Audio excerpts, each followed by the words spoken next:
شام نے لبنان میں فوجی کردار سے صاف انکار کر دیا۔ شامی صدر احمد الشرا نے واضح کر دیا ہے کہ دمشق حزب اللہ کے خلاف کسی کارروائی کا حصہ نہیں بنے گا۔ خطے کے تنازعات کا حل صرف سفارتکاری اور سیاسی مذاکرات میں ہی دیکھتا ہے۔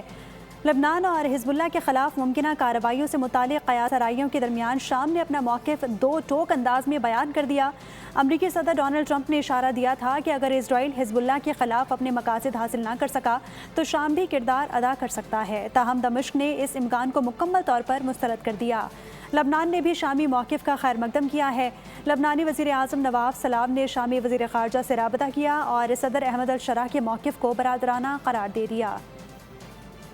شام نے لبنان میں فوجی کردار سے صاف انکار کر دیا۔ شامی صدر احمد الشرا نے واضح کر دیا ہے کہ دمشق حزب اللہ کے خلاف کسی کارروائی کا حصہ نہیں بنے گا۔ خطے کے تنازعات کا حل صرف سفارتکاری اور سیاسی مذاکرات میں ہی دیکھتا ہے۔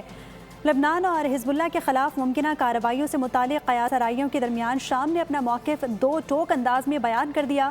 امریکی صدر ڈونلڈ ٹرمپ نے اشارہ دیا تھا کہ اگر اسرائیل حزب اللہ کے خلاف اپنے مقاصد حاصل نہ کر سکا تو شام بھی کردار ادا کر سکتا ہے، تاہم دمشق نے اس امکان کو مکمل طور پر مسترد کر دیا۔